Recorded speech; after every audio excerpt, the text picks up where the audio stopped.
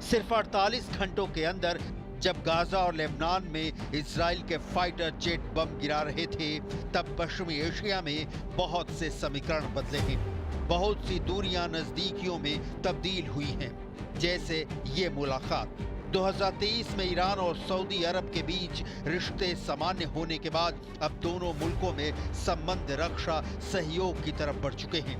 Tehran पहुंचे Saudi अरब के सेनाध्यक्ष जनरल फैयाद अल रुवैली ने ईरान के सेनाध्यक्ष मेजर जनरल मोहम्मद बागेरी से मुलाकात की। जब नेतन्याहू ने अपना रक्षा मंत्री बदलकर इजराइल की सेना को पसोपेश वाले हालात में झोंका हुआ है, तब ईरान और सऊदी अरब के जनरल एक दूसरे के साथ सीक्रेट मीटिंग कर रहे हैं। ट्रंप के आने के बाद वाकई पश्चिम एशिया में बहुत कुछ बदल रहा है। अब्राहम अकॉर्ड्स यानी वो समझौते जिसके तहत इजराइल के साथ अरब वर्ल्ड के कई देशों ने तेल अवीव के साथ राजनयिक संबंध कायम किए हैं। इसकी शुरुआत ट्रंप ने ही कराई थी, जब अपने पहले कार्यकाल में उनकी पहल पर यूएई यानी संयुक्त अरब अमीरात, सूडान, मोरक्को और बहरीन ने इजराइल के साथ अपने रिश्तों की शुरुआत की। इसके बाद ऐसा लगने लगा कि पश्चिम एशिया में अरब मुल्कों के बीच सबसे बड़े खिलाड़ी सऊदी अरब के रिश्ते भी इजराइल से सामान्य हो सकते हैं। लेकिन अब फिलिस्तीन को लेकर इजराइल और सऊदी अरब में जो दूरी पहले से कायम थी, वो बढ़ती नजर आ रही। सऊदी अरब बार बार कह रहा है कि गाजा में बमबारी बंद हो और नया फिलिस्तीन देश कायम किया जाए। इजराइल इसके लिए तैयार नहीं, लिहाजा तब तक दोनों के बीच संबंध बनेंगे इसकी कोई गारंटी नहीं है। मार्च 2023 में ईरान के साथ रिश्ते सुधरने के बाद सऊदी अरब की सीरिया को लेकर भी नीति बदली है और अब सीरिया के राष्ट्रपति बशर अल असद सऊदी अरब के दोस्त बन चुके हैं। तस्वीरें तो यही बताती हैं।